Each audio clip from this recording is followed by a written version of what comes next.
Hi, everyone, and welcome to Legal Limelight. Today's guest is Ashley Froese. She is a trademark and fashion attorney in Canada. She is one of the leaders in this space. She is a speaker that's well known in the industry, and I actually met her when I was a student at Cardozo when she was at a fashion, speaking at a fashion event. So I'm really excited to chat with her today. Hey guys, good to see you. I see her firm is here. And I'm going to bring you up, Ashley.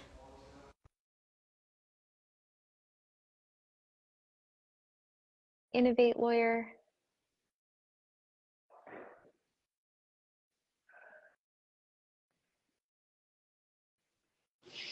Hello. Hi. How's it It's going? good. How are you? Good. Happy Junior Friday? Oh, yeah, I literally don't even know. I don't even know what today is. Okay, so it's Thursday. I don't understand how it's almost the end of September.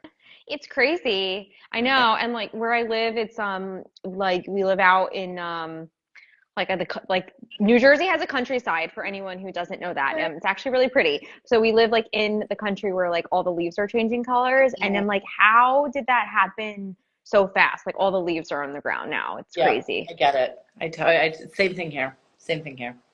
Yeah, well, I'm so excited that we get to catch up in this is like a virtual in person, but I was saying earlier how we met at an event when I was a student at Cardozo and I've been following you, and I'm really excited to chat with you today. Ashley, you're a trademark branding fashion attorney Yeah. specializing in trademarks and all sorts of brand protection aspects. So I would love for us to just get right into it. Um, Totally. why don't you tell us a little bit about how you became a fashion attorney? Oh, geez. So this is gonna date me. That's because I'm quite old. So when I was pre-law in undergrad, I always wanted to be a lawyer. So I worked part-time during the school years, full-time during the summers at a law firm that was an anti-counterfeiting enforcement boutique. Very, very niche within the IP world.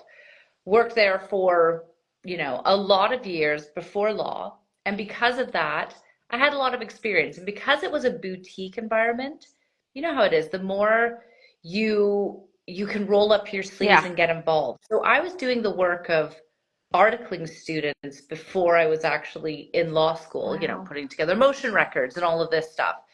And so I had a foundation in a niche area of IP. And then I just kind of was marketable once I left law school in IP. I'm a soft IP person. I'm definitely not a patent person. And what I started to realize is social media was just kicking off when I was a junior lawyer. Like Twitter just started, and this is when the Kim Kardashians were selling, sort of like the slim quick diet Yeah. pills and early days. And I kind of realized that I could take my trademark experience and then broaden it to branding law and, with domain names and social media and all of this stuff. And so I started to use, this is long-winded, I'm sorry, cut me No, this off. is I'm a great. lawyer, Keep we talk a going. lot. So, I started to use social media as a business development tool, but realized that there was a fashion law movement happening in the States, established in Europe, but there was no one in Canada doing it. Wow. And so I took my Twitter account and I was like, I got more to say than like 120 characters. Launched Canada's first fashion law blog, It's great. published Canada's first academic journal on fashion law, was picked up by, our version of Vogue, and threw myself into the industry. And it kind of sort of blossomed from there, if you will. I love that. And we have a lot of entrepreneurs who come on this show, and I always like from hearing everyone talk every week, I started connecting the Yeah. dots. And so I hear a lot of entrepreneurial spirit in that where you saw a niche in the market, you saw a gap, and you're like, oh, Yeah. I got to go all in and take And advantage of this, and this someone is else is why I going to was do it. excited to talk with you because you're building this community of entrepreneurs within the legal world, which is not common, to be honest with you, and female entrepreneurs. So it's always nice to talk to lawyers that are doing things their own way in an inventive way and charting their own course. Like it's very inspiring. Thank you. And yeah, I think it's changed. I think the world has changed. Because of exactly like you said, social media changed everything. So 10, 15, 20 years ago, you wouldn't even imagine having your own channel or your Yeah, own outlet. Like it yeah, was, okay, I need to get a job at this well-known firm if I want yeah, to be this top attorney. And I'm seeing this like old world versus new world, and I'm not even trying to hide it, like very candidly am trying to merge the two, where instead of just writing off the new world, old world and saying I'm doing things new, I am trying to bridge the gap yeah, between traditional lawyering and this new world that makes lawyers kind of not be afraid of Instagram or not afraid of yeah. TikTok. Like it's here, it's the future.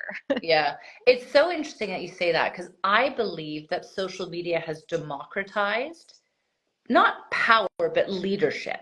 Do you know what I mean? Hmm. Like you can have people that are not in that very linear path, immediate path of power and thought leadership can build their own following. And similar to you, I'm trying to actively participate in modernizing the practice of law It's great. from the, old boys club. But then also we use very similar vernacular actually, in that I'm trying to bridge the gap between Bay Street, which is Toronto's version of Wall Street, and the creative worlds. And so It's that's really great. the focus of our firm is this intersection of law and pop culture.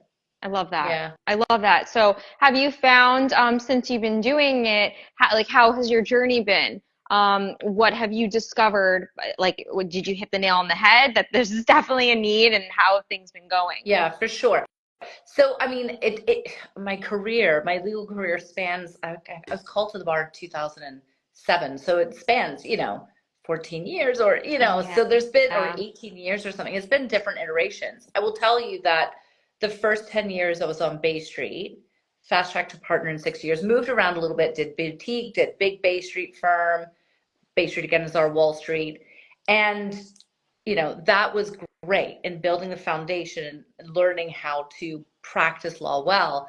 I've had my firm now to be 7 years. And, I started it just before COVID, and Toronto had one of the longest lockdowns in the world. It was like 2 or 3 Wow. years. And I was like, oh my God, I'm gonna go bankrupt. This isn't in the plan. And I gotta tell you, like, it's the same as probably what you tell clients. If you can survive during COVID, Yeah. got this, no You're problem. good on I anything. found that my firm grew and grew and grew, and every year it's been growing. And I like personally dealing with creatives, entrepreneurs, those that are shaping how we're living and exporting Canadian product. And um, I find it's enjoyable. They say if you work on something you love, you're never working a day in your life. Like it's gratifying, it's fun, it's interesting, it's dynamic. So it's working for sure. I think also the reason why you've grown during COVID was a pressure cooker where it forced people to figure things out, Yeah. to move, to pivot.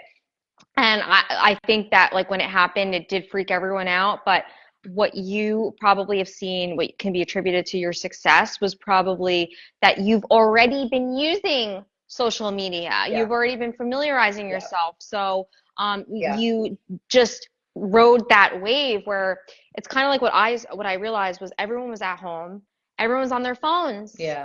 People are scrolling LinkedIn. They're desperate for connections. I know where everyone is at. Yeah. So by posting, by doing what you're doing, you have a great following on LinkedIn. I think you were able to position yourself instead of waiting a year and saying, oh, now people are starting to post on LinkedIn. Like you really seized that Yeah. opportunity. It's interesting, and you do a very good job. Like you do a Oh, very, thank very you. good job with your LinkedIn presence and your Instagram is where I know you predominantly. But I find that post-COVID, it being transparent and honest, which is always the best policy, is I'm finding it, I don't know exactly what my voice is. Mm, I feel like LinkedIn has become either Facebookified, where it's very personal stuff, Yeah. or very polarized political. Neither of those are really my jam. And so I'm Yeah. trying to figure out, how do I be authentic, but, you know, contribute to the conversation, but be all true to how I feel comfortable too. So I'm not sure. I think what worked for me, because I was in the same boat, what worked for me is I just started posting different categories. Mm, I stopped thinking. I stopped overthinking. I stopped thinking. If something would come up to me, I'd get I'd get inspired. I would yeah, write and then I'd yeah, post. And it was scary at first because I posted things about like my kids. I posted, things about burnout, and I yeah, never knew, you just don't know what's going to work. And now looking back on it, I could tell you with confidence, it's all of it. yeah. It's all of It's it. almost like a professional journal, kind of. It's like our new, yeah, it's like a new way to Yeah, express yourself and showcase who you are and your professional expertise. Because it's, and I've thought about this, like, okay, do I only want to show up as a trademark expert? Do I only want to show up as a mom that works? Like, no, we're all of these yeah. things. People are The thing. multifaceted. We're so multifaceted. You can't, and it's also being strategic in elevating the conversation and it's trying to be a leader, a thought leader for clients and industry, but also trying to move the pendulum for the legal industry as well. It's Exactly. yeah, it's interesting, and I hear that, and it's the same advice I give my clients: get out of your own way, I like know. just do it. And I hear It's you, and I'm scary. like, ah, crap, just get out of my own way, Ashley. Jesus. Just like post in the morning, or sometimes, like I do is if I'm working on like a really interesting case, Mm, I'll stop and I'll put a takeaway like, oh, I wish I could broadcast this to all my clients to save them time and money. So I go to yeah, Instagram, or sorry, I go to LinkedIn, and yeah, I'll make a post in the moment. And I don't name the client, I don't name the facts, but I yeah, just give like, hey, takeaways. I see this all the yeah. time. When you're in that like inspired moment, that's when things those do the best. Yeah. See, this is why I'm loving this conversation. I'm learning from you. This is awesome. And I think that that's what's like fun about like the community. I started my own practice in Okay. 2020, and I knew I needed to leave Big Law. I needed like a new change, and my husband encouraged me to get on Instagram and start making posts. And I was really nervous because, again, like this like gap between attorneys on social media and my Yeah. professional network in Big Law. I was very nervous, but I Yeah. had no choice. Yeah. It was eat what you kill. So I'm like, you know what? COVID actually was it really gave us the opportunity to access people that you probably wouldn't have accessed Yeah. online, and I took advantage of that. Yeah. Yeah. Yeah. That's great. That's great. So you've had your firm now for 5 years. I have started my own practice as a partner at another firm. Our firm has been around. I've hung my own shingle in January of 2023, so it's a Right. year and a half. Oh, wow. That's Yes, it. that's it. But most people I feel like thought that I it's was been my own. longer. Good for you. That means you're doing something right, right? You know what I did is I branded. I tell my lawyers this too. Like, you are your own Yeah. brand. Yes, you're Totally. a part of ESCA and you're your firm, but like, people are hiring you. Your clients want to work with you. So I Yeah. always encourage them to like build their own brand. If you go and look at Nicole Dolgan, she's another partner. She has her own Yeah. logos. She has her own style of Yeah. content. And I think that is the direction we're going in. Is people want, there's more choice. You said the word, the democracy of the internet. I think there's way more options. Yeah. And so if you are really clear, the key is to be really clear and confident Hmm. in your brand Hmm. instead of this cookie cutter, black suit It's so and just showing up much as a easier to lawyer. maintain if you're authentic to who you are. And I think you and I might have been separated at birth. I think that we both have this philosophy of, let's create a platform where we can empower others. Yes. That's what it is. I don't need to force someone to be a replica of me.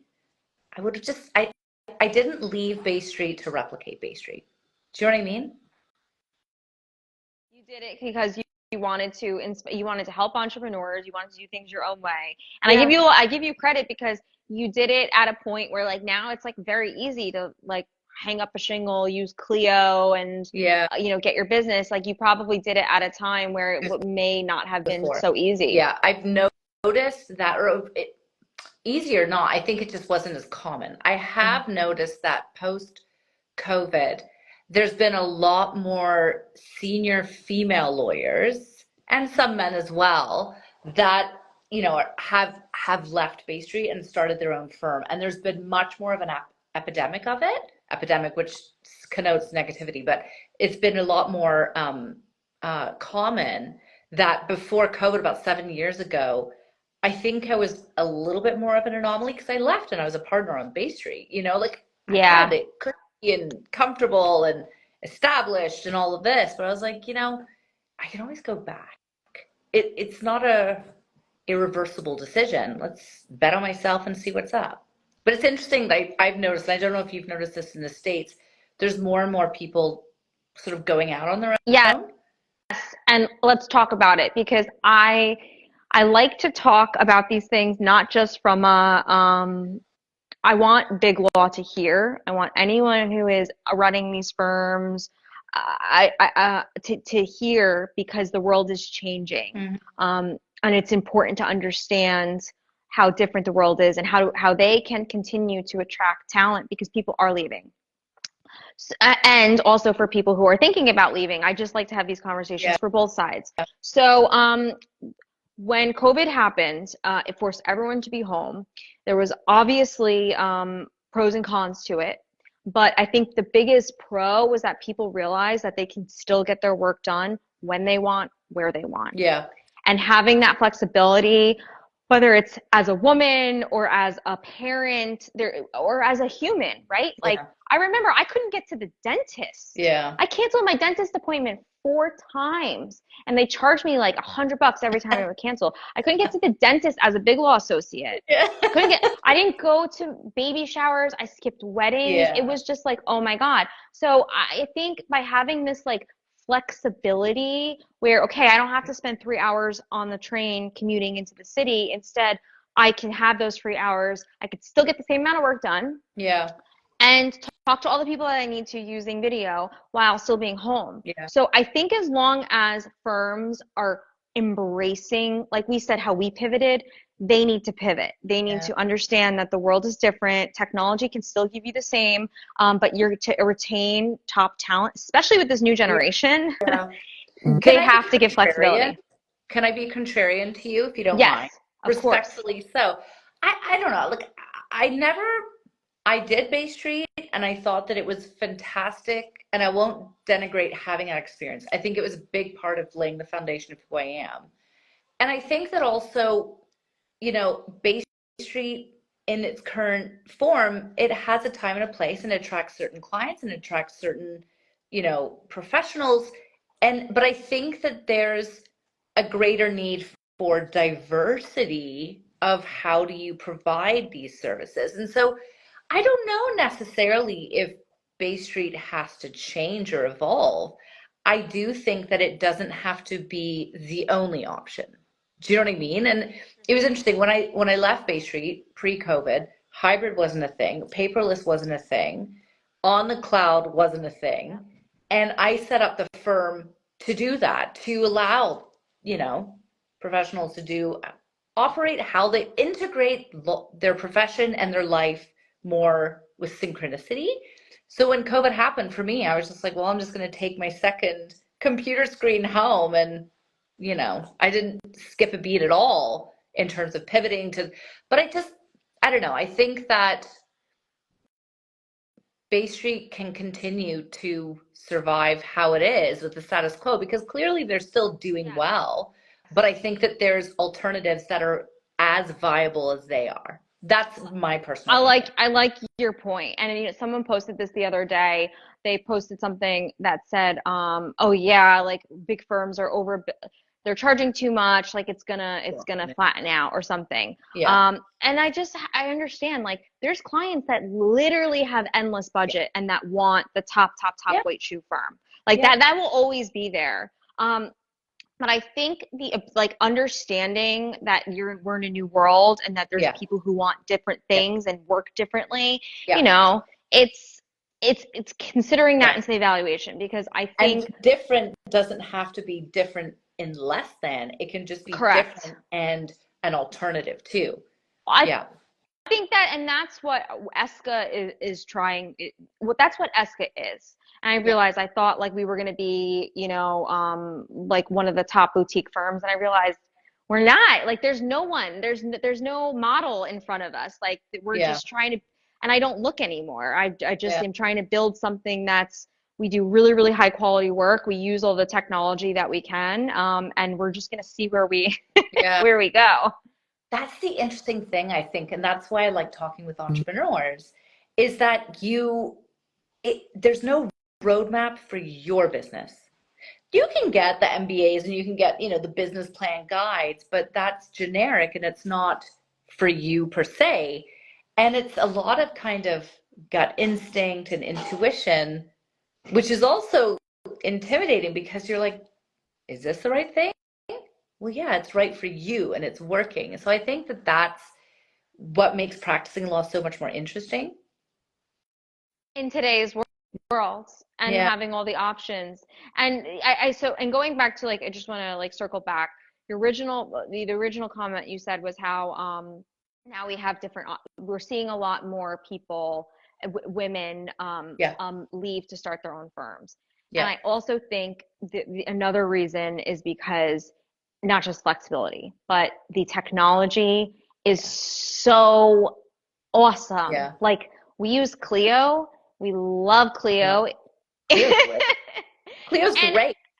it just gives you, because most people, most people don't want to start their firms because they don't want to deal with the business piece. They don't Yeah. want to do it. They don't want to have to do the accounting. They don't want to have to do invoicing. Like I get it. But when you have software and technology that makes all of it so easy Streamline. to still be a lawyer and do that, I think Yeah. that's what has changed the game. Yeah, totally. Totally, totally. Yeah. Oh my gosh, this is so great. Awesome. And I hope to see you in person so we could just talk like Totally. I mean, I'm more. sure, like, I come down to New York, 3 times a year, so you can't not, right? Please. So let's definitely grab, a drink or a coffee or a tea, and I feel like we could have endless conversations. It's why I actually like doing these online because people this is real stuff. Like, Yeah. right? Like these are real conversations people are thinking about. Okay, should I start my own firm, or do I stay in big law? Or people who are at these companies thinking, how do I attract talent? Yeah. So I appreciate you coming on and like having a real conversation. Yeah, It's great. no, this is awesome. Really good. Cool. So, okay, before we go, I usually ask our guests to give one piece of advice to give one piece of advice to yourself 10 years ago. Oh. To your 10-year ago self. You know what? I have two mantras in life. One, kindness begets kindness. Mhm. And number two, don't ask, don't get. So Yeah. you have to be your own best advocate because you are a footnote in everybody else's decisions, life decisions, all of this. You have got to ask, and don't be shy or bashful. Don't ask, don't get. And then once you know, you can kind of move on. Like, yes, I'm going to get this deal, or yes, there's this opportunity. And if not, pivot and move. Correct. So those have always been my guiding lights. How about you? Oh, I love that one. I want to piggyback off of it. Ask and then thanks. Like own it.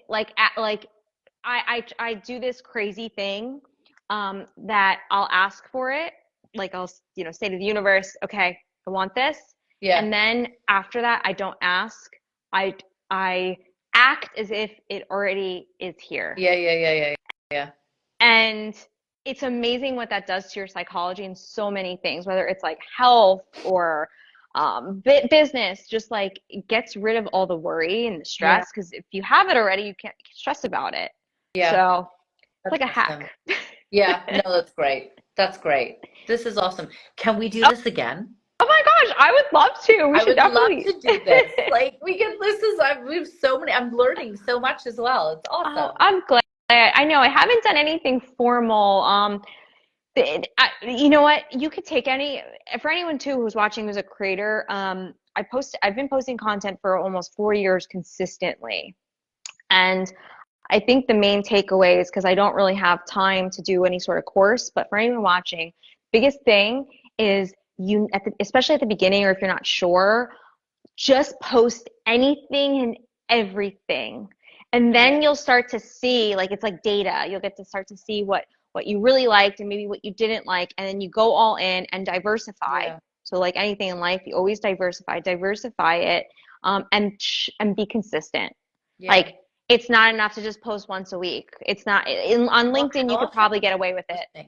How often are you posting On daily? LinkedIn, you could get away with posting once a week on LinkedIn. I would say one to maximum of once a day.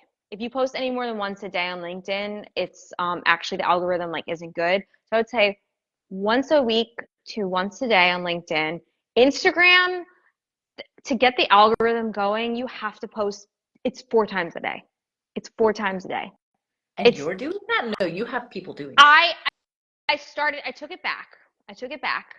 I've been doing it all myself. Wow. So if you want to get it cranking up like high, like get, like 20,000 views, like 100,000 views, it's 4 times a day. And then to maintain it, it could be 2. So and are these translating into direct clients? Or is this the halo effect of the brand? Is the halo effect of the brand. Okay. So if you're looking for direct leads, I think it's a different strategy. You're going to be top of mind though for when issues arise. That has been the bulk of our business because we're not the cheapest. Yeah. And most of the people who get direct click, they want the cheapest price. Yeah. So it's about how do I present myself as the expert? I do a lot. You can look. I just did a couple today on like trending top case topics. Yeah. So instead of having to be quoted, you could just have your own quotes. Yeah, it's true. Do you TikTok? I use TikTok. I use it as a cross post. It's not like my main platform. I feel like you kind of have to pick. Like I pick one. That's a lie. Okay, that is a lie. They say you're supposed to pick one. I lied. Yeah. It's really because I never know which to pick. It's Instagram, but also LinkedIn is awesome. Like LinkedIn is the best. No, LinkedIn is, especially for our profession. The one thing I debate with getting more of a social media presence is that the owner operators of decision makers of businesses that are operating their own social media, I don't know if they're going to have the budget for lawyers and more complex legal issues. And then once those brands get to that point, it's the social media managers that are managing it, but they're not the decision makers on legal decisions. True. So then that's why I'm I want to get the attention of the C-suite people and the decision makers, which I think are living more on LinkedIn. So, and it cuts this, I've literally sat and thought about this. There's 2 objectives.